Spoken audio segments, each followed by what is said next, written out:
Why are men so angry? Why are they checked out, shut down, or ready to explode? They're not irritated, not stressed, but boiling inside. Most men live lives of quiet desperation. That's what I hear from a lot of men. And this talk is for men, to men, and about men. I'm not going to talk about women until the very end, because men need to hear what I'm saying now, and so do women.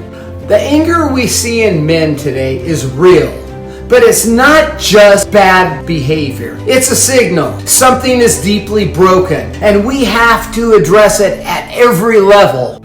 Nice and peaceful musician John Denver got so angry that he tried to choke his second wife. He even picked up a chainsaw and he sawed their sofa in half. Men are angry. The physical body holds in a lot of this anger and needs somatic work. Men are biologically wired to defend. Strength and testosterone are tools for protection, but without healthy channels, this wiring turns into violence, rage, or self-harm. Martial arts offer a physical path, discipline, control, skill, and strength under pressure. Men also need outlets like wilderness hikes, hard labor, sports, and physical challenge. The emotional self is so complex, but it starts by naming emotions. Many men are ruled by emotions, even not knowing it. Martial arts help surface real emotional control. But deeper healing needs trauma therapies like EMDR, mindfulness, or somatic integration. Marriage counseling and men's groups teach men how to feel, name their feelings, and process them. It's iron sharpening iron. Men need community. The mental domain is often lacking in angry men. They read the wrong materials. They believe the wrong things. They believe Donald Trump. They haven't been exposed to proper thinking or critical reasoning. Martial arts can sharpen mental focus, but therapy tools like cognitive behavioral therapy, narrative work, or even theological reflection can build inner scripts and reconstitute them. The social world is daunting for many men, especially those pretending they're tough, while terrified of being vulnerable. Anger becomes their social language, their protection. Martial arts can build brotherhood, but true growth happens in marriage, families, and groups where men are accountable and where iron meets iron. We either sharpen or we shatter.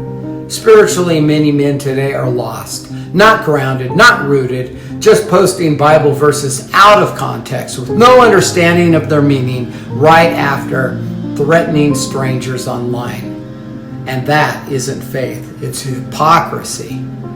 That's not spirituality, that's performance with rage. The spiritual life begins with one thing: breath. We die in minutes without it. So we learn to breathe. Then we learn to love. Then we learn to be loved. That's the core of transformation. When men integrate physically, emotionally, mentally, socially, and spiritually, they don't just stop being angry. They start becoming whole. They move from reactive fighters to integrated leaders. And now we talk about women. In the 1950s, 60s, and 70s, women stood up and said, "You don't get to define what it means to be a woman." And they were right. But some of these same feminists then turned and tried to define men, what masculinity should look like to them. But that's hypocrisy.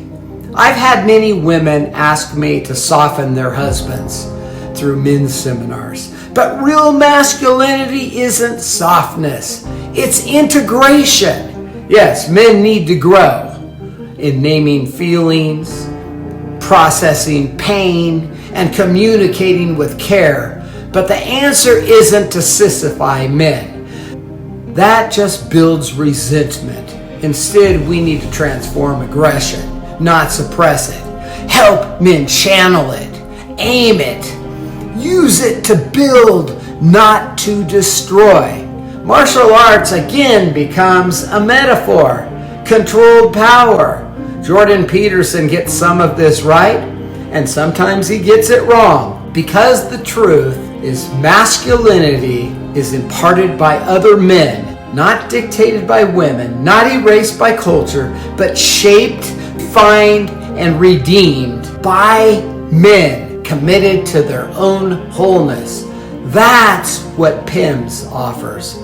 Physical strength with discipline, emotional depth with no shame, mental clarity under pressure, social courage and community, spiritual grounding through breath and purpose. And when those five fuse together, you get something rare, a man who is integrated.